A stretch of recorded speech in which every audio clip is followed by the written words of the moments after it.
Boa noite, irmãos, irmãs, amigos e amigas do plano espiritual, do plano físico. E de surpresa, vou fazer novamente a palestra hoje, que era a vez do Marcos, mas não existe acaso, então temos que estar sempre preparados ao chamado da divulgação do Evangelho.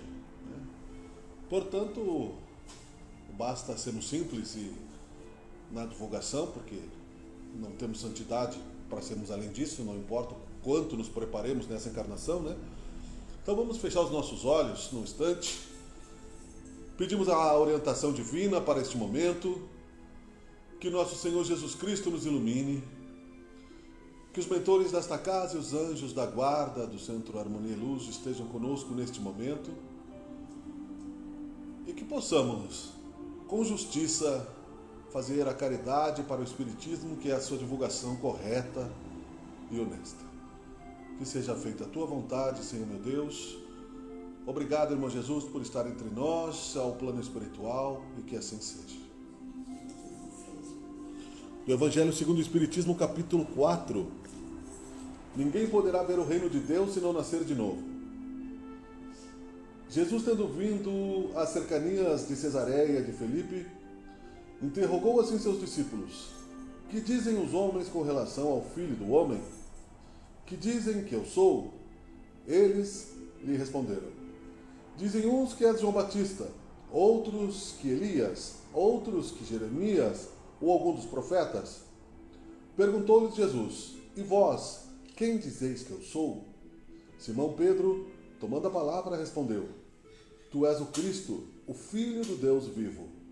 Replicou-lhe Jesus: bem-aventurado és Simão, filho de Jonas, porque não foram a carne nem o sangue que isso te revelaram, mas meu Pai que está nos céus. Isto é de São Mateus, no Evangelho tradicional, e há um outro trecho aqui de São Marcos. Neste interim, Herodes, o tetrarca, ouvira falar de tudo o que fazia Jesus, e seu espírito se achava em suspenso. Porque uns diziam que João Batista ressuscitara dentre os mortos, outros que aparecera Elias, e outros que um dos antigos profetas ressuscitara. Disse então Herodes: mandei cortar a cabeça a João Batista. Quem é então esse de quem ouço dizer tão grandes coisas? E ardia por vê-lo. E há mais um trecho aqui de São Marcos, do Evangelho tradicional. Seus discípulos então o interrogaram desta forma: por que dizem os escribas ser preciso que antes volte Elias? Ele respondeu: é verdade que Elias há de vir e restabelecer todas as coisas, mas eu vos declaro que Elias já veio e eles não o conheceram e o trataram como lhe aprouve. É assim que farão sofrer o Filho do Homem.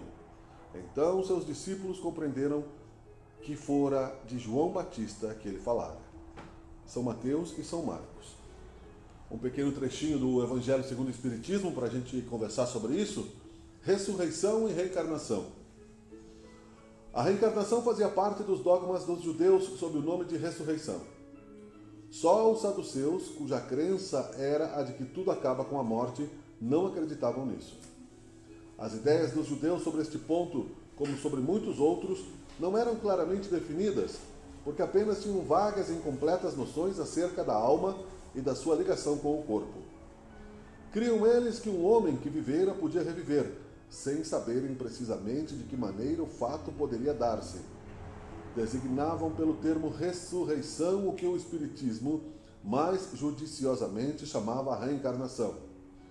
Com efeito, a ressurreição dá a ideia de voltar à vida o corpo que já está morto, o que a ciência demonstra ser materialmente impossível, sobretudo quando os elementos deste corpo já se acham desde muito tempo dispersos e absorvidos. A reencarnação é a volta da alma ou espírito à vida corpórea, mas em outro corpo especialmente formado para ele e que nada tem de comum com o antigo. A palavra ressurreição podia assim aplicar-se a Lázaro, mas não a Elias, nem aos outros profetas. Se, portanto, segundo a crença deles, João Batista era Elias, o corpo de João não podia ser o de Elias, pois que João fora visto criança e seus pais eram conhecidos. João, pois, podia ser Elias reencarnado, porém não ressuscitado. Então aí um ponto muito importante para que a gente compreenda a grandeza de Deus, a sua justiça e a diferença que o Espírito de verdade dentro da doutrina espírita nos trouxe com mais clareza, para que possamos fundamentar a nossa evolução moral e intelectual na direção correta de Deus e da sua semelhança, para que a nossa motivação se transforme em fatos concretos, que o nosso filtro de relações no dia a dia com os acontecimentos da vida que nos testa tenham um ponto de apoio de que há um significado para a vida que não é um mistério da fé. Que há uma direção para o destino da humanidade que não é o juízo final e a ociosidade até este dia, onde alguns seriam lançados ao fogo, ao inferno eterno, e outros ganhariam o céu de ociosidades. Esta visão de céu e inferno, Allan Kardec desmistificou no livro com o mesmo nome, Céu e Inferno. As obras básicas do Espiritismo precisam ser divulgadas ainda hoje, para que a gente tenha, não em desrespeito às outras religiões, nem em consideração exagerada aquilo que o Espiritismo traz como consolo, nos colocando em posição de superioridade intelectual. Porque isto seria uma vaidade. Mas divulgando para que as outras religiões também pensem nisso de uma maneira mais concreta, sendo que a mediunidade não é propriedade da doutrina espírita, sendo que os fenômenos mediúnicos e espirituais não são propriedades do Espiritismo, e aquilo que não é cristão, que não segue as bases de Allan Kardec, que não segue aquilo que Chico Xavier complementou, aquilo que é trazido dentro da visão clara da relação com o Cristo e com Jesus Cristo, se chama espiritualismo. Práticas de mediunidade, práticas de compreensão dos planos espirituais que não são relacionadas à caridade, ao amor ao próximo. A palavra reencarnação, então, diferencia bastante a questão de manifestação de fé que nós temos que ter. Porque sabendo que não pode o homem ganhar o reino de Deus se não nascer de novo, o homem, a humanidade, né? Nós vamos saber que passo a passo nós estaremos evoluindo. Degrau por degrau. Minuto a minuto. Na soma de 100 anos, hoje mesmo, como exemplo de família, um tio-avô desencarnou, meu, de 102 anos de idade, em Farroupilha, tá no jornal hoje. Ele trabalhou até os 100 anos com carteira assinada, era meu tio-avô. O meu avô desencarnou com 56 anos. Né? Parece muito. Poxa vida, né? Parece uma eternidade. Mas não é. Porque tenho certeza que ele não gostaria de morrer, este meu tio, com 102 anos. Eu tenho uma tia de 85 anos de idade. Ela vem aqui de vez em quando. Ela não quer morrer. Ela disse que se desencarnasse hoje ninguém sentiria a falta dela, porque está se sentindo solitária. Ninguém quer morrer. A morte não existe, graças a Deus. Né? A velhice tem um significado, que nós vamos compreender quando passar por ela. Né? Ou seja, um século para Deus não é um segundo. Se compararmos 1000 anos com a eternidade, tudo que compararmos com a eternidade torna-se pequeno. 10.000 anos, 100.000 anos, 1 milhão de anos. Fomos criados no reino mineral, passamos pelo reino vegetal, passamos pelo reino animal, como consciência coletiva, chegamos à classe humana, ganhamos a compreensão da lei de causa e efeito, e através das reencarnações vamos nos aperfeiçoando como humanos até sermos anjos, a imagem e semelhança de Deus, imortais. Temos um começo, mas não temos fim. Somos imortais. Isso não nos torna super-heróis, é claro, mas nos torna muito poderosos, porque nós temos limitações físicas, né? Limitações humanas. Mas você vai saber que dentro das questões que se apresentam como dor, como sofrimento, como sensação de injustiça, como sensação de vítima, como desgraça, há a ação da justiça divina. Nós somos obras de nós mesmos. Então, quando chegamos depois do reino mineral, do reino vegetal, do reino animal, das consciências coletivas, ao que se chamou de mônada, que é a consciência humana, ganhamos a compreensão da lei de causa e efeito. Vivemos num paraíso de inocência e compreensão, mas não temos ainda a expansão da consciência. Então, Deus nos deu, é claro, na sua centelha divina, a compreensão de aquilo que Ele quer de nós. Se você tem uma criança sob sua jurisdição, você não vai largá-la ao mundo sem dar educação. Seja filho, seja adotado, seja quem for. Se você tem um subordinado, se você tem um amigo mesmo, se você tem uma consciência de responsabilidade sobre incapazes, seja uma criança, seja um idoso, seja um doente com problemas psicológicos, são incapazes. Você não vai desorientar, você vai amparar, você vai ajudar. E Deus, que é Pai, não fez o mesmo? É claro que sim. Muito mais do que nós, pais ou pessoas capazes de amar limitadamente. Então nos deu a compreensão do que Ele quer de nós. O amor ao próximo, o perdão das ofensas, a caridade. Nos deu a eternidade para que possamos construir o nosso próprio destino. A cada um será dado segundo as suas obras. Nos deu o trabalho como compromisso, porque se não trabalharmos, se não agirmos, não teremos resultado. Portanto, e nos deu a certeza de que o Pai nos ampara. Cada dia basta a sua ação de trabalho. Ação e reação. Desta forma, o consolo diante do desespero está em Deus, na nossa própria imortalidade. Para, pensa, reza, acredita que a tua fé pode te curar. Jesus falou isso. Quando foi tocado e sentiu dele sair um fluido que curou uma pessoa que queria muito a sua presença, e ele disse: a tua fé te curou. Não precisa eu fazer mais nada.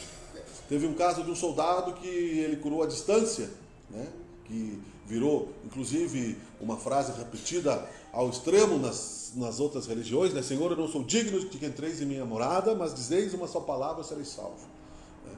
E Jesus curou à distância, botou a mão no coração desse soldado e curou a filha dele que não estava presente.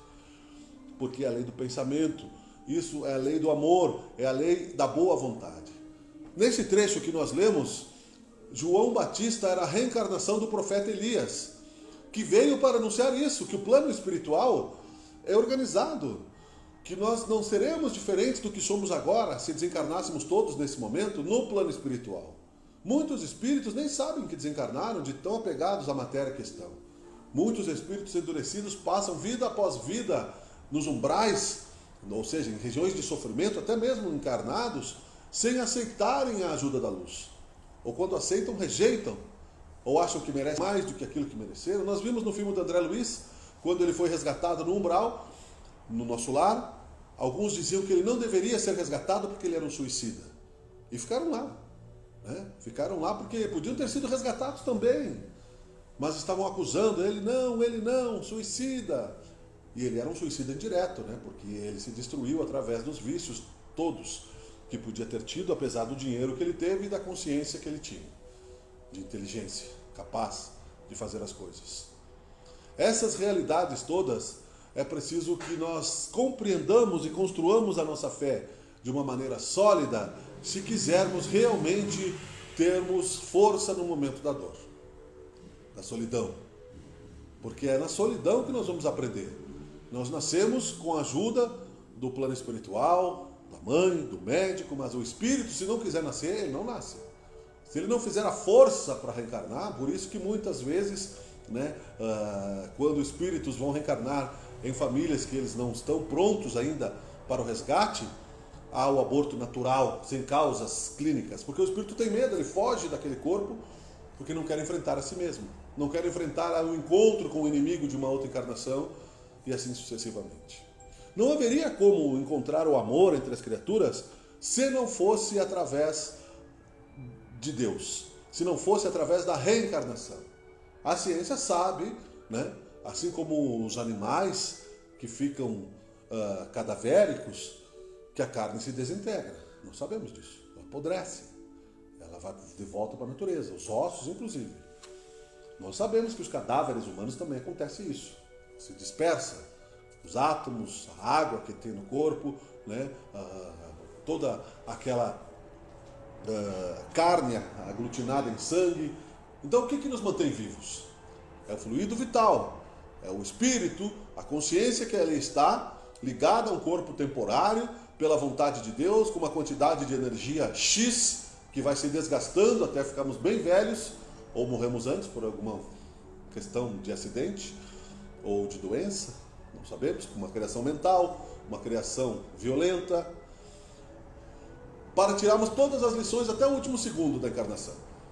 Chegarmos lá no plano espiritual melhores do que saímos. A porta de entrada é a porta de saída. Porta de entrada o nascimento, a vida, a porta de saída a morte do corpo.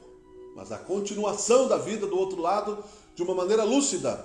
E feliz daquele que consegue entender isso de uma clareza, porque vai passar a se refrear mais nos seus impulsos animalescos ainda muito fortes, ou nos seus impulsos egoístas, ou nos seus impulsos diversos, encontrarem a lei de Deus. O objetivo é vencermos o corpo, vencermos o mundo, no sentido de controlarmos o corpo na utilização dele, a maneira de nos livrarmos do mundo material. Jesus dizia, eu venci o mundo, né? A tentação, o erro. Porque quando colocamos para debaixo do tapete os nossos problemas, a lei de causa e efeito vai nos alcançar mais cedo ou mais tarde. A justiça de Deus, ela é invisível aos olhos nossos, mas ela age de uma maneira tão sábia que não nos humilhe, que nos mostre a humildade, que nos mostre o amor do próximo às vezes, que nos mostre a realidade que nós precisamos transformar, mas que não nos humilhe. Porque a caridade não deve ser uma humilhação, é o respeito. A caridade é o amor ao próximo, a caridade é o forte sustentando o fraco, é o auxílio do bem na direção daqueles que são os doentes, que não precisam de outra coisa que não seja o amor de quem está são. De quem está pelo menos buscando estar são. Né? E como dizia Jesus, os sãos não precisam de médico. Nós somos todos colegas de um único hospital, a expiação, ou de uma prisão, a expiação, ou de uma escola, a expiação, como quisermos olhar. Pode ser escola, pode ser hospital, pode ser prisão, né? Como quisermos observar. Mas a gente sabe que em qualquer lugar que nós formos, mesmo num hospital coletivo, as doenças são diferentes. Uma pessoa pode estar ali com grave enfermidade, a outra pode estar mais forte. Pode dar o braço, levá-la até o banheiro, pode alcançar uma comida, e assim por diante. Pode ter uma palavra de consolo. Aquele que está fisicamente pior pode ser mais saudável do que o outro que fisicamente está bem, mas que não tem fé. O forte sustenta o fraco é a ordem de Cristo para nós. A ordem por amor, não por imposição. A cada um segundo as suas obras. Então, tanto o bem quanto o mal que fizemos nessa ou noutra encarnação será o nosso testemunho de vida. É vergonhoso para nós, quando estamos totalmente perdidos no desespero de uma situação, achar que somos vítimas, porque fomos nós mesmos que construímos esta realidade. E é por isso que não lamentar quando estamos sofrendo já é um processo de regeneração. Porque se temos que pagar, porque são processos simples. A reencarnação nos dá o direito de recomeçar do zero, entre aspas, porque a gente esquece o que vivemos em vidas passadas, pela misericórdia de Deus. Porque poderia nos envergonhar, poderia nos humilhar, poderia nos levar à queda novamente por vaidade.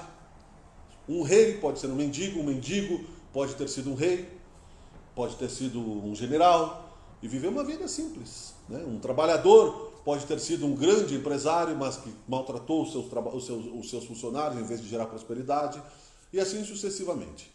O pai pode ter sido filho, o filho pode ter sido pai, e o que se fez de bem ou de mal, um estranho que entra em nossas vidas pode ser alguém que em outra encarnação nós tivemos algum tipo de relação. Quem te feriu vai te curar, disseram os gregos. Estejamos prontos sempre para a caridade e para entender isso. Então recomeçaremos a reencarnação com o esquecimento do passado por misericórdia de Deus. Entre aspas, do zero. Somos crianças. Todos foram crianças. Até mesmo os maiores sanguinários da humanidade passaram pela inocência da infância. Tiveram mãe, tiveram alguém que deu o alimento para eles, que foram realmente crianças, que foram bons até se tornarem perversos e cruéis. Que, talvez porque quando despertaram a oportunidade do bem, preferiram a sombra. Este recomeço nos dá o direito, então, de expiar através do arrependimento, através da caridade. Expiar significa pagar. Aprender significa entender a lição e não fazer de novo. Vai, não peques mais para que algo não te aconteça, dizia Jesus. Porque à medida que vamos descendo na escala das vibrações negativas, a lama astral, a baixa vibração, vai nos tornando mais densos, mais pesados, mais doentes.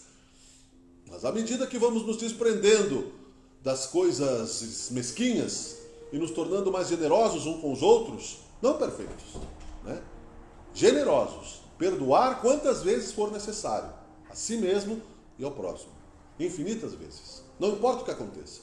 E perdoar não significa dar o pescoço para a degola, como João Batista foi obrigado a dar pela força de Herodes.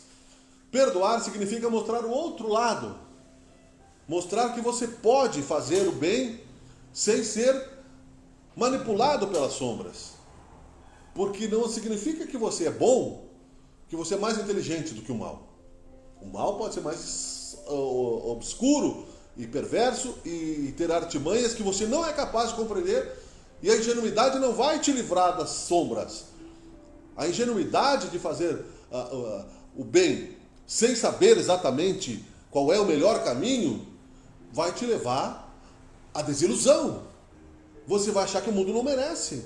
Você vai acreditar, quando receber a ingratidão de quem recebeu algum auxílio seu, que aquilo é o retrato da humanidade. E que realmente, né, os espíritos não são regeneráveis. Então, se nós reclamamos na hora da dor, estamos perdendo o produto dela, que é filtrar os nossos erros. Tirar de nós o suprassumo do arrependimento e da reparação. A regeneração significa a compreensão do erro, a aceitação em si dentro do erro, a evitar o erro e pagar o que o erro causou. Aí você vai estar livre dele. É causa e efeito. Disse Jesus que nós não sairemos do mundo de provas e expiações até que paguemos o último centavo. Sócrates dizia isso, né, que quando ia desencarnar pediu para que pagasse o jardineiro, porque ele devia uma grana lá, né, e assim por diante, né? Não queria compromisso. Então, quando as pessoas entram e saem de nossas vidas, o cuidado que temos que ter é com isso, que não saiam magoadas. Porque é assim que acontece, né? A gente sente às vezes uma solidão, uma tristeza, porque a gente não pode realmente estar sempre juntos com as pessoas que nós gostamos. Seria, inclusive, um erro, né? Porque haveria ali um estacionamento, não há novidades nesta lei de relacionamento. Então, tomemos cuidado com isso. Tomemos cuidado, mas se não conseguimos administrar com perfeição, pelo menos o que vale é a intenção. Porque a intenção é que vale nas obras de caridade. Não é o valor de dinheiro, não é o valor moral. Muita gente tem grande sabedoria, é capaz de fazer grandes conexões verbais e raciocínio. Ainda que eu falasse a língua dos homens e a língua dos anjos, se eu não tiver amor, eu não sou nada. Se eu quiser o elogio do meu próximo pelo bem que eu faço, né, o aplauso, quando eu chegar lá, me dirá o meu mentor espiritual, você já recebeu a tua recompensa, o aplauso, a vaidade, te levaram, porque é isso que os vaidosos querem. E isso é uma humilhação. Eu te ajudei, eu fiz, né? Outras dizem que não saiba a mão esquerda o que faz a mão direita. Tudo isso está relacionado sim à reencarnação, ao consolo da doutrina espírita, que é cristã, que é sábia ao seguir os exemplos do Cristo e que nos dá a certeza de que somos espíritos imortais. Portanto, temos uma força que nem imaginamos que temos, né? Vocês lembram agora que me ocorreu daquele filme que tinha antigamente, era uma série de televisão, O Incrível Hulk? O Incrível Hulk, ele percebeu, contava na série, quando sua esposa estava lá com o carro capotado e o carro ia explodir, que no momento de desespero ele conseguiria levantar um automóvel pela força física que ele construiu. Depois ele conseguiu transformar isso em laboratório, daí ele, quando sentia muita raiva, se transformava no Incrível Hulk. Nós, no momento de desespero, de dor, numa surpresa, no desencargo, nós encontramos forças que não sabemos que temos, que não temos vontade, às vezes, de exercitar ao longo do dia, porque somos ainda estáveis, né? Somos humanos. Mas Jesus disse, se quiseres, se tiveres fé do tamanho de um grão de mostarda, dirá deste monte, move-te daqui para lá, e isso acontecerá. Ou seja, os desafios, os problemas, as dificuldades, o tempo, né? As dores, mas com humildade. Nós facilmente, né, no momento que abriu o campo livre, nos tornamos livres de desafios, né, já navegamos no orgulho. Aí já vem as ofensas, já vem os melindres, né, já vem o desleixo, né, já vem a falência. Em todos os sentidos, e as perversidades, etc. Né? Humildade significa você saber que não importa a posição que você está, né, porque a lei de Deus é de amor e de prosperidade, de riqueza, não importa o momento em que você está vivendo, não importa a situação em que você se encontre, é ali que você tem que estar, porque é dali que você vai continuar o seu destino. Se você saiu da curva e se enfiou num atalho, perdeu a direção, você vai ter que olhar para o céu. Não tem outro caminho, né? As crianças sabem isso, né? A minha filha disse uma vez que fizemos uma longa viagem que se nós nos perdêssemos no meio da floresta lá, que estávamos chegando, era só olhar para as estrelas. É sabedoria instintiva, mas vem de outras encarnações. Na dor também é assim, é a comparação. Mas se você se perdeu no nada, do sofrimento, do consolo, procure se consolar no bem. Faça uma oração, volte o seu pensamento para Deus. Me inspira uma decisão, me inspira uma renúncia ao mal, orai e vigiai para não cair em tentação, porque depois é tarde demais. Não é eu faço, depois eu pago. Não é tão simples assim a contabilidade divina. Não, eu vou lá, eu faço mal, depois eu pago, me arrependo, está tudo certo. Então eu posso cair em tentação, depois é só pagar. A tentação tem um preço. Não, a gente não sabe os desdobramentos que isso pode ter em errarmos conscientemente. Quanto mais consciência, mais problemas nós vamos ter diante dos erros que cometemos. E é por isso que muitos espíritos procuram não ter consciência para não se responsabilizar em serem obrigados a renunciar aos prazeres imediatos da carne, do álcool, das drogas, do dinheiro, do poder. Eu saber, por exemplo, que eu sou o presidente da República, que eu tenho um poder e que esse poder vai acabar na próxima eleição, é muito difícil. Tanto que uns querem continuar sendo. Se transformam em ditadores, passam a fazer ditaduras paralelas, tendo derrubar os governos, passam a fazer o mal. E isso vem de muito tempo, porque é uma fase que nós vivemos, humana, que quando a reencarnação avançando e dando consciência a nós todos como espíritos, nos der a certeza de que só Deus é absoluto, que nós somos passageiros, e que isso é bom, porque nós temos compromisso como irmãos, não precisamos ter o ego absolutamente inflamado, porque cada um, dando de si, vai receber também o prazer em estar vivo, o prazer em trocar energias, o prazer em ser aquilo que é. Isso, para concluir, meus amigos, irmãos, queridos, encarnados, desencarnados, é a certeza de que se errar, recomece. Se sofrer, recomece. Se chorar, vai passar. Se estiver feliz, vai passar. Mas Deus, as palavras de Jesus, a nossa consciência não passará. Nós vamos atravessar a velhice, o desencarne, sempre, por mais que tenhamos vivido milhares de encarnações, há uma aflição nisso, um friozinho na barriga, né? Mesmo que não é porque a gente é espírita, até o Chico Xavier tinha medo de desencarnar, o Chico Xavier, né? Jesus, eu não sei, mas enfim, se não for assim, a gente sai do corpo com falta de respeito à carne, né?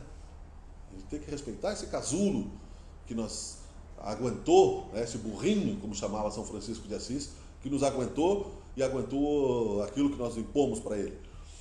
Mas tenhamos a certeza de que aquele parente saudoso não desencarnou, seja a idade que ele teve, não desencarnou não morreu para sempre, que o encontro após o seu desencarne será satisfatório, que nos mundos espirituais existem instituições organizadas como é aqui, existem escolas, existem governos, existem diferenças de consciência é o que determina a situação diferente de cada um, e que tudo pode mudar de acordo com aquilo que nós quisermos que mude. Cada um segundo as suas obras. Se morrêssemos numa única encarnação, a gente ia morrer bem limitadinho, né? Se uma encarnação só, Deus nos desse uma única chance, né? A roleta do tempo seria muito cruel. Ó, vou te dar uma vida. Se você errar, você vai para o inferno e fica lá para sempre. Se você acertar, você vai para o céu. Isso é injusto, né? É um Deus cruel que faz isso, né? Da onde é que nós tiramos isso, né? A tua chance, né? Se tu perder a chance, babaus. Ou seja, que visão nós temos de um pai criador como esse? Né? Você faria isso com seu filho? Faria isso com um estranho? Ó, a única chance, né? É a roleta russa. Se você errar, morreu. A máfia faz isso entre os seus, mas nós temos que voltar a ter a visão de um Deus bom, de um pai criador, de amor, de bondade, que nos deu a possibilidade eterna de sermos felizes. Querendo ou não, é a nossa herança. E isso é o que nós vamos receber. Então, mais cedo ou mais tarde, a gente se encontra na felicidade, é certo. Né? Fora da caridade, na nossa salvação, é que o Espiritismo também prega. Orai e vigiai é o que Jesus ensinou. Enfim, né, em pouco tempo, juntando os pingos nos is e juntando essas coisas todas, vamos continuar estudando, porque chega um momento que o cérebro passa para o coração isso. É difícil. Então a gente tem que repetir. Repete, repete, repete, repete, grava, busca, pergunta, não tem problema nenhum. Tenta ouvir Deus, saiba que a morte não existe, que aquele parente que desencarnou, mesmo numa surpresa do destino, ele está vivo em algum lugar e precisa, sim, estar nessa situação, porque do outro lado ele vai receber auxílio também, de outros que desencarnaram, de gente que nem conhecemos, que estão no plano espiritual. Quando o nosso coração sentir, como Pedro, como disse aqui no texto, né, que isso veio de Deus, Deus, você é feliz porque Deus te abriu isso, nós estaremos prontos para enfrentar qualquer dificuldade. A dor vai ser real, mas não haverá medo em nossos corações. Não haverá covardia, não haverá omissão, haverá coragem. Coragem de reconhecermos Jesus Cristo, de reconhecermos a imortalidade da alma, de reconhecermos o nosso Deus em tudo que fizemos. Muito obrigado pela atenção de vocês. Espero ter sido claro, coerente, justo com as palavras que o Espiritismo me deu até hoje e que passemos por um momento de passe refletindo na bondade do nosso Pai Criador. E que assim seja.